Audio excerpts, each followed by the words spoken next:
Hello, my name's Laura Lear and welcome to the Thoughtful Leadership Podcast from Ambitious. Have you ever faced racial discrimination or witnessed it in your workplace?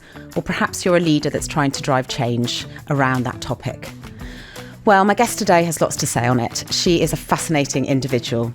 As a woman of colour, she grew up in Bristol in a white community predominantly and faced her own challenges as a young woman. Her family and herself are the owners of Lakota Nightclub, which is a very well-known music venue in Bristol, drawing in UK and international drum and bass and house music DJs. She's also a corporate lawyer for Knights Solicitors, the UK law firm, and she is chair of the South West Black Network. I'm delighted to welcome Marti Burgess to the podcast today. Hi, how are you doing? Yeah, good. Nice to have you here. Lots to talk about today with you. And obviously the podcast is around leadership and identifying some of the challenges that we still face in our society today and obviously in communities and what leadership can be doing. But I'd love to start just from the beginning really and just understand a little bit more around your kind of childhood and some of the challenges you faced, which, 20 years ago, I'm sure were more challenging than they are today, but it would be great to start there. I wish it was 20 years ago. I'm a bit older than that. So I was born in Montpellier. My grandparents lived there and moved there in the 50s. So they were probably part of the first generation of people from Jamaica to move to Bristol, sort of just after Windrush. And when I was about 5, my parents moved us to Filton, which was, in terms of physically to look at, is a nice area. But at the time, we were one of the only black families who lived there. And it was always, that's kind of one of those things I look back on and think what's made me the person I am. And I think they're sort of being brought up in Filton in a predominantly, when I say predominantly, vast majority white area was a struggle. It was kind of like going to school. I had what I think was a pretty good primary school education, but there were just every day I had to experience sort of racism and it wasn't subtle racism. It was just being called lots of names and people saying ridiculous things. Like one of the teachers one of the kids asked the teacher what colour was my blood, and the teacher said, "Oh, I don't know."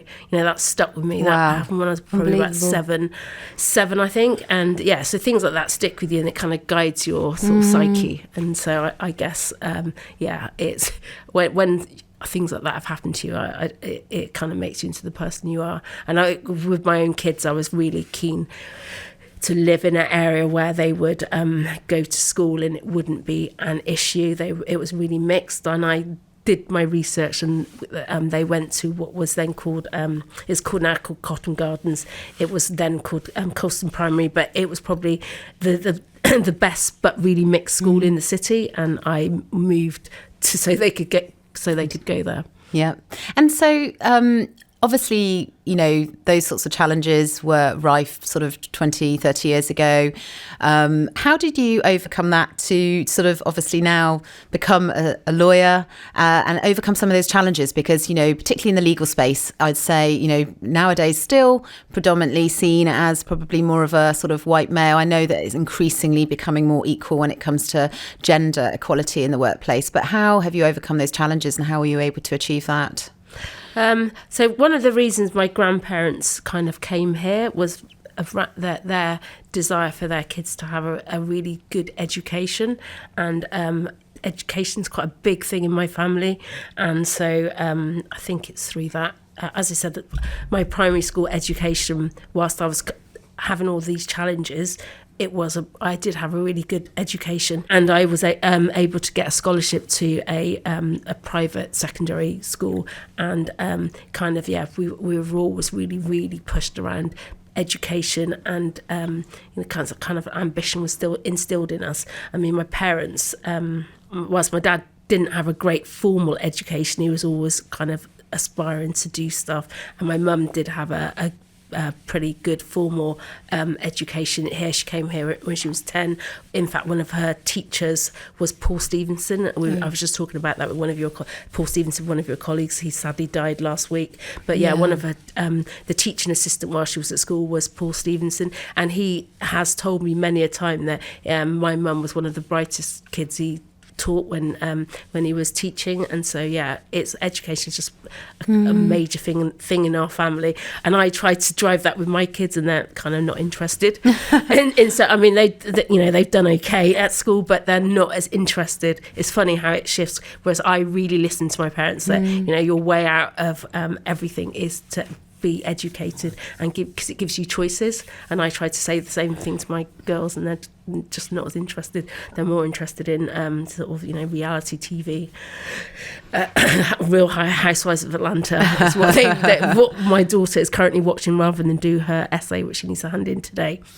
And I mean, that opportunity is amazing. And you had that opportunity. There are many families, aren't there, who don't. And obviously, driving change in this world today and ensuring there is more equality in the workplace, particularly when you look at kind of some of the statistics around people of colour in leadership roles, it's still not proportional to the number of people who are sort of working age. How do we drive more of that change, and where does it need to stem from? Is that kind of like chicken and egg thing? Until you have more inclusive and diverse leadership, you're not going to have more inclusive and diverse workforces. And unless the people in leadership roles make way for other people, then it's just going to be a perpetual cycle. And I strongly believe in kind of self-determination, and I think that's something some of the work we do at Black Southwest Network is all about wealth creation in order to be to self-determine. And I think that's the shift that's going to have to happen if you kind of look at the journey that America's been on in terms of black leadership. It definitely is kind of steps ahead, and that a lot of that has come through self-determination. And it's different there because it's a bigger country. The economy is bigger, so it's easier for people to come through and still stay within their communities. But I think that's something that communities are going to have to, sort of black communities are going to have to take on board here. You're not going to be able to do it by sitting around waiting for leadership to change. You're going to have to become leaders and do your own thing, and in that way open doors for other people like yourselves. And so businesses really are kind of key to driving this change and in creating more of that equality. I think so. I mean, you will always get good leaders in organisations that can shift things. You'll get somebody who will get through the door, or somebody who's a very good ally, and they can change the organisations that already exist. However, I think also you need to create your own thing, and in that way create change. Yeah. And so talk to me a little bit about Lakota, because you're a leader and you're right there in terms of owning Lakota. And I know that you were very involved at one stage, following, I think, your law degree prior to actually practicing as a lawyer. Is that right? Where you were kind of running that and bringing a lot of the DJs and have maybe stepped back more from the kind of day to day. Is that right? But I'd love to hear a bit about that role as a leader and some of the challenges because Lakota doesn't go without some controversy at times. Yeah. I guess the starting point for that there is a bit of nepotism, because my parents had a nightclub before. So running Lakota was not it didn't come out of the blue. It was something that we knew how to do because my parents had a nightclub previously. And in fact, my grandparents used to run a thing called like blues nights, which are like kind of like illegal club nights that were held within the sort of Caribbean community. So kind of like we're the third generation doing it probably in a formal way. But so I got involved in Lakota right at the very beginning. It was set up, and the idea behind it came from a guy called George Leonard, who my brother got involved with. George Leonard had run the Moon Club, and my parents were running the Tropic Club, and they were competitor venues. So to some extent, we kind of got involved with the competition. And then George Leonard sadly had a brain hemorrhage, and it was up for sale. So Bentley and I bought it in 1994. And that's your brother, is it, Bentley? Yeah, that's it. So kind of, and Bentley still works within the club. I wouldn't say full time, but he's more operational than I am. I kind of tend to just do some of the boring things, but also get involved in so back in sort of the 90s I was heavily involved in the programming and the marketing of the venue, so I kind of still have a bit, not a hands-on role, but I still work with the team, have sort of regular meetings with them, but on a whole I just get involved in the really boring, mundane things to keep it going. Is up and down. It's sometimes really successful and sometimes it's not successful, depending on where the economy's at. I mean, at the moment, the nightclub industry is struggling. We're managing to keep going because we own the venue, so we can. It enables us to not to be dependent on a landlord. I don't know if you've seen the news, but another big nightclub in Bristol's struggling at the moment because their owner wants to sell it for development, which I kind of get, but it means it leaves the people who run the venue quite vulnerable. Which we've never been vulnerable because as I said, we've owned our venue since '94, so we can kind of control what we do with our future. Yeah. And I mean, talk to me a bit about kind of that experience as a leader, but also you're a leader. You were chair of St Paul's Carnival and you're now chair of the Southwest Black Network. So you're a leader in your own right. And obviously we've heard a bit about the sort of passion. You know, how have you managed that role as a woman, a black woman? Have you had, other issues you've had to contend with, obviously, throughout those positions? Black Southwest Network has a really good operational team. I mean, Sado, who really runs it, I'm her chair, and I'm there to support her and the rest of the team. They've got, I mean, what always astounds me is the amount of work that goes into what they do. So when you're Black Southwest Network is all about trying to achieve equality across all spheres in the sort of not-for-profit sector, but also in the sort of business sector. And what they do very well is make sure that it's not just anecdotal arguments. I've always kind of been striving for equality, but always only had anecdote to say, well, this happened to me and this is why I want to do something. What Black Southwest Network does really well is it's all data driven. Right. So when you're having a discussion with, say, a city leader or a national policy maker, you are talking from a position of strength in that the stats are what they are. I mean, it's not one of the stats we talk about a lot is that private equity, something like 1.57% of private equity money goes into organisations that have is led by somebody from a minoritized community. That shows that that's distorted because the population nationally is 14%, and so 14% of private equity should be going to businesses led by people from minoritized community. So when you're arguing with people who are saying, the system is built for, money just goes where it should because people come with good ideas, you can turn and say, well, actually that's not true. And most immigrant communities are very entrepreneurial, and so it's not like there aren't people there coming up with good ideas, they're just not getting the funding. So I guess that's kind of one of the things things that I like data, and I like to argue things where I'm got supporting evidence behind it. So I think that's probably something that I'm quite good at, is arguing stuff once I've got the supporting evidence. I kind of lost your question. No, it's interesting. I mean, and kind of, I suppose, when we look at that inequality and that proportional representation when it comes to kind of, minority or communities gaining that opportunity to kind of, as you say, grow a business through investment, through private equity, what is the barrier there? Is it just the kind of still the sort of racial challenges in our society? Where's the issue? Where's the root of the issue? How do we really address that?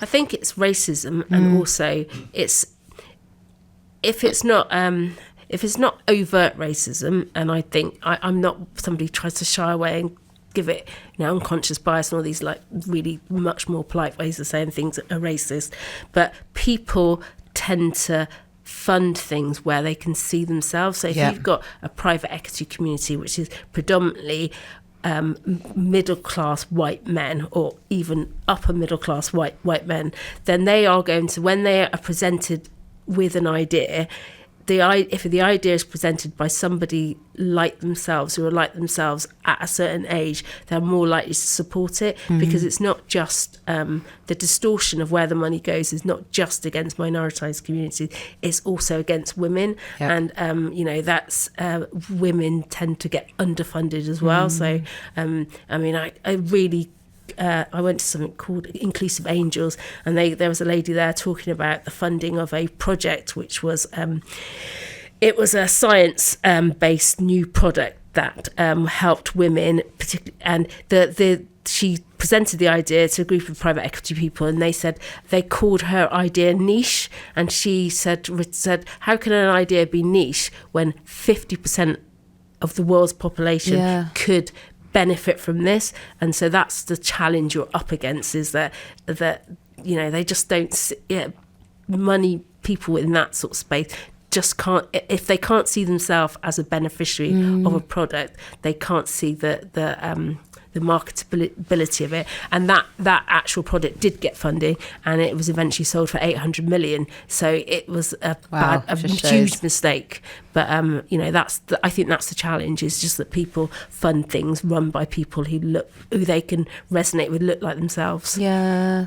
And there's a lot of training out there, and there are a lot of schemes, aren't there, around this, and particularly the unconscious bias and things like that. Yep. But it seems like there's still quite a lot to be done there, isn't there? The work needs to be done, and people need to a lot of people need to self-reflect and become more self-aware, which is a hard thing, and it is to some extent a hard ask of people. And it goes back to my point about that. You can't sit and wait for people to do things. You have to kind of generate. I mean, there's within the private equity space, there's quite a lot of sort of new funds coming up, black-led funds. There's a really good one. Lenny Henry is one of the founders of a thing called Impact X, which is a private equity fund that just funds founders from minoritized communities. And the more we see of that, then I think things will shift. It's interesting, actually. I was looking at some data yesterday as well, which demonstrated that it was the Afro-Caribbean community in particular are by far the best when it comes to actually entrepreneurism and investment, in the UK when compared with white.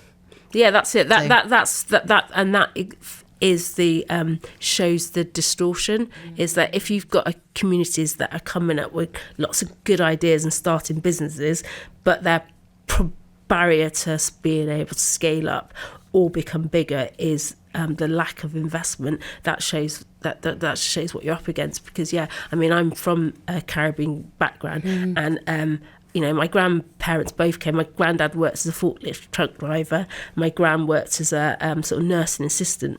But at the same time, they were running at home. They were running a nursery, and the nursery turned into a sort of illegal nightclub business at the night. And they were running a cake business and a dressmaking business, all within their house. And my mum talks about that their house was like working in a factory. That my gran she was like, if she'd had the education I had, she would have been, a CEO of a huge company, because she knew how to organise people and run different businesses simultaneously. And that kind of absolutely. Yeah, it's interesting, that kind of, which you're seeing a lot more, aren't you? Those portfolio careers and kind of having lots of different kind of things working, serial entrepreneurs, really. Yeah. Your experience as a lawyer, and I've spoken to a couple of people on this podcast, and we were talking about equality, and not just from a kind of minority community, but from a kind of, as you say, gender equality perspective. What have you faced, at Knights or in your legal, career when what have you had to overcome in terms of being a female and a black female? I think it's the assumption that you're not ambitious. I think that's something that people, because I started late, although I did my law degree and finished it when I was in my early 20s. I didn't go into the law till my late 20s, early 30s. And so I think there's an assumption that, and I had kids within, just after finishing my training contract and becoming a lawyer, I had kids straight away. And so people make the, without even discussing with you, they make the assumption that you're not ambitious. And I was just thinking, there's nothing, anyone who knows me knows that I'm really ambitious, and I just take too much on. And so it was in a conversation talking about career progression. I was, the senior person who I was working really closely with at the time said, when I said I wanted a promotion, he said, I didn't think you were interested in that. And I just thought I couldn't really. Wow, because you had children and you were having a family. I couldn't really understand that. So I think it's that people make assumptions about where your ambition is and what you want to do. And because traditionally lawyers tend to, join a golf club, go to the rugby club, and they get work from hanging out with bankers and accountants. Unless you're doing the things that they used to do, they think that you're not striving to get clients in the way that they think you should. And so I guess it's just that making assumptions about the way what your ambition is, what you want to do, and where you want your career to go. So I think that's been the biggest challenge, is just really trying to find people that you work with who just get you and understand that despite the fact that you're not the same as them, you are still ambitious around it. And it was one of the reasons I quite like where I work now, is that they kind of leave you alone to get on with the way you think is the best way to do things and how to get clients. And I said, I do have to hang out with accountants and bankers, but I don't. That's not the way I do a lot of other things. Like the work I do with Black South West Network means I end up in places where I can meet good clients, but not through traditional routes. Yeah, no, absolutely. And what's it like in the law firm in comparison to, I know a lot of law firms and like a lot of industries are doing a huge amount of work when it comes to this sort of, equality in the workplace. Is it, have you seen a real shift in the last sort of 5-10 years? I think I'm privileged to work in an industry that does measure itself. So I think there's been a lot, the law industry, like the accountancy industry, and other professions have really taken on board that they need to change. So I do think that it's not perfect. It's not perfect by any means, but I do think the industry has taken on board that it needs to change and become a place which reflects communities. And again, I think also it's not totally altruistic why law firms and accountancy firms have got that. They understand that in order to get clients, you kind of need, you can't, if you have the same type of people, you're going to have the same type of clients, and the world is changing around us, so you need people who reflect the world. I mean, you can see that from some of the international law firms and their recruitment practices. They are looking to recruit people, so when they're in front of a client who is, I don't know, in the Middle East or in China or somewhere, they need people who can speak languages and do all of that. So I kind of think it has opened up a bit. And I do think the measurement, so that you have to report as a law firm to the SRA, who then tell you, you get a sense of whether you're making whether your makeup of your law firm is changing. So I think that measurement always has an impact. And how diverse is the leadership team at Knights, for example? It's a mix. I mean, they did get so we did have a conference last year, and you could, I can't remember is it Slido? You can put in anonymous comments. You can do those. And one of the comments was that given that the firm is actually fairly reasonably mixed, that they just had a couple of all-male panels, which I think people, it was a fair comment to make, and I don't think next year will be. So I think the leadership team is, Knights is an interesting one because it's a listed law firm, so it's not a traditional partnership model, and the leadership that it's owned by an individual and his family, essentially, as well as shares being listed. So its leadership is predominantly white male, but there are quite some senior women within it. Yeah, still lots of work to be done, but lots of work to be done. But I mean, the office I work in Bristol, we've got reasonably mixed. There's there's definitely people of colour working there. I mean, I don't know in terms of number stats whether it reflects the city, but it's not. I've worked in whiter places. Let's put it that way. Absolutely. And I think, I was talking to someone recently about, apprenticeships as well, and helping, providing, more access for people into the legal world. So it's not just the, university entrance. There are other ways, aren't there, now for people to sort of develop a career in law? That really shouldn't make a difference. I mean, law has a disproportionately high amount of female graduates and graduates of colour. So it's not as if apprenticeship opens up doors. And I think actually apprenticeships in the current scheme, how it works out, it's actually taken up a lot by middle class people. So the apprenticeship model hasn't been, I mean, I think the government's talked about, they know they need to change it. It actually hasn't opened up doors, and within the law sector it actually isn't necessary, because there are, as I said, there's more female graduates in law than male, and there are a much higher proportion of sort of graduates of colour than there is in the population. So it shouldn't really be a hard one to get right, because it's not as if it's in other sectors. I know that sort of something like architecture, I was talking to someone about this the other day, they actually struggle to get the students sort of colour through to doing the degrees, whereas law is not like that. So law is it should be in a better place, because even when I did my degree, which was like an yonks and yonks ago, there were lots of people, there were lots of women of colour on my law course. Some of my closest friends still today are those graduates. Not many of them are working in law, a lot of them, and that's the problem, is because of the lack of access at that point, people have went off to have other careers, and that's what I think is still a problem. There's a lot of leakage of those graduates doing other things because they're getting in.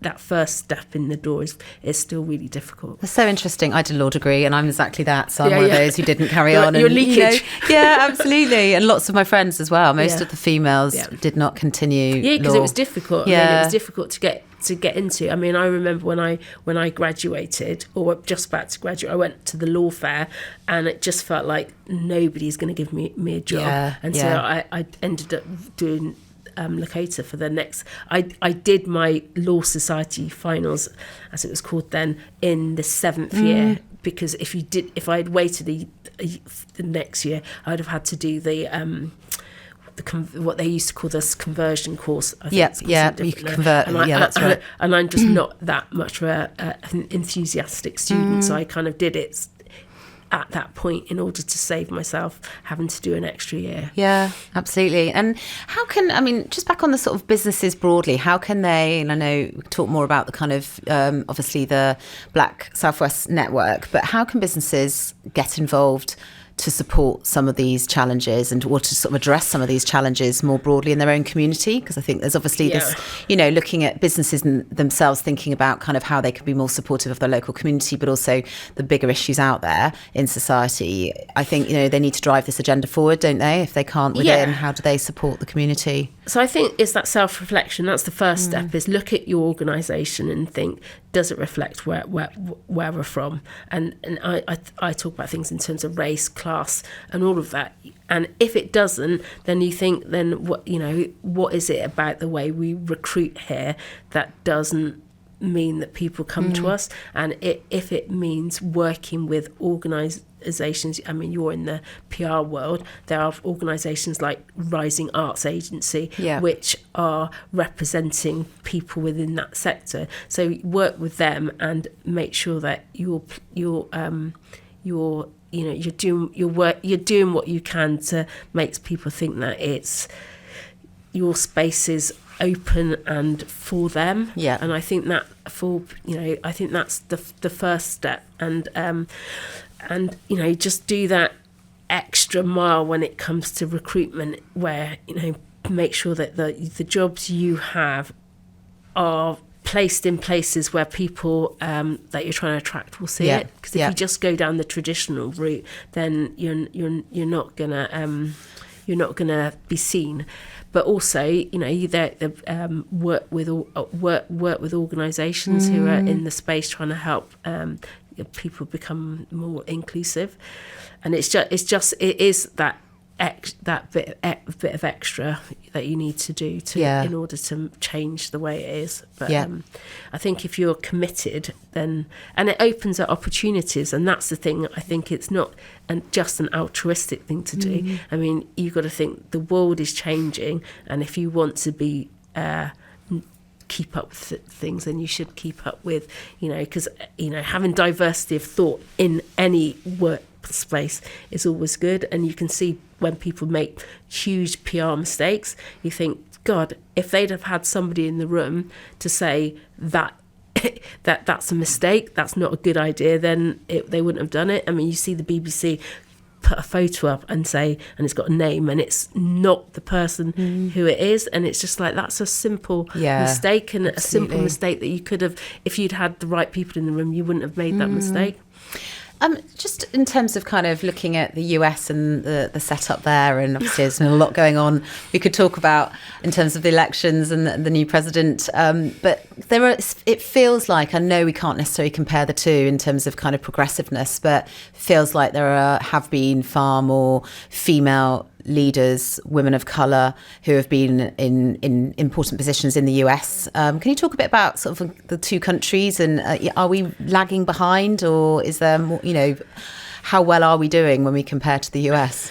Well, I think you can't say the US is doing very well, because the election, a really educated woman who has just lost an election to somebody who's not in the same ballpark as her, in terms of his messaging. It was really simplistic, and I get it. People voted for him because they thought that's the best for them.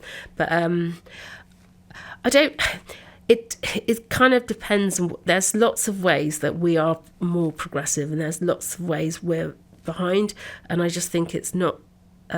It's not. You can't really compare the two. It's not a like for like comparison. I mean, if you look at, I always look at countries that I just think that in some ways we're ahead. I think I read yesterday or day before that one of the biggest searched items in America was how to move to Europe, and I think that's an interesting one. That's really interesting. That's an interest. People are seeing that Europe is more progressive, and but in some ways America is more progressive.